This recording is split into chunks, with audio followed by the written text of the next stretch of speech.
Det er min datter, hende her. Det er min datter. Jeg har kun en datter, og det er hende her, Angelina. Ja, for ud over mine 4 sønner i Danmark, har jeg også 2 sponsorbørn hos denne familie her i Armenien. Hun er 8 år gammel, og hun er en af de 6 børn i den her familie, hvor faren var væk i 10 måneder, og nu er han kommet tilbage igen. Han er ude at arbejde på marken lige nu, fordi han skal tjene penge. 4 af de 6 børn er sponsoreret gennem Mission 1040. Jeg har Angelina her, og hendes storebror Sergej. Sergej John, Montes, Laves. Hvordan er det at have far hjemme? Det siger selvfølgelig godt. Det er godt, ja. Okay. Shut love. Nej, hvor han sød. Das namek. Das ergo. Okay, han er blevet 12 år gammel. Sergej, you said you want me to help you find another home and move somewhere else. Why? Because... And you're afraid. Yeah.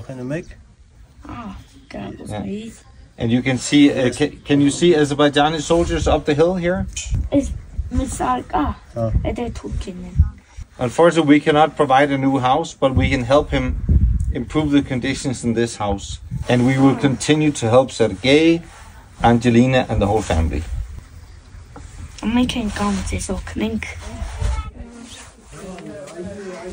Det vi har gjort for dem, det her, det er jo ikke nogen bolig, som nogen i Danmark vil finde på at bosætte sig i. Altså, man vil jo forlade det og blive hældt ud og så videre.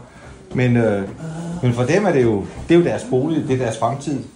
Da jeg så hende sidst, så var hun jo fuldstændig fortvivlet, moren. Fordi det der med, at faren var væk, og hun anede ikke hvor. Han kunne lige så godt være i blokade og krig og dræbt og så videre. Det var en helt vanvittig situation. Det vi kan give dem, det er jo i hvert fald at overleve og et håb. Hun smiler, Liana, og det var fantastisk, fordi da vi så dem sidste gang, der var de faktisk meget kede af det. Og de var ængstelige, fordi far var væk, og han var borte i den her forfærdelige krig. Og de anede ikke, hvor han var henne, og drengen sad og sagde til mig, at min far har ikke været her i 6 uger. Sergej, abres. Ja, det er dejligt med smilene. Han siger, du er også god nok, siger han.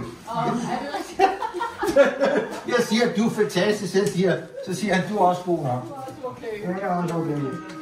Ja, tak for det.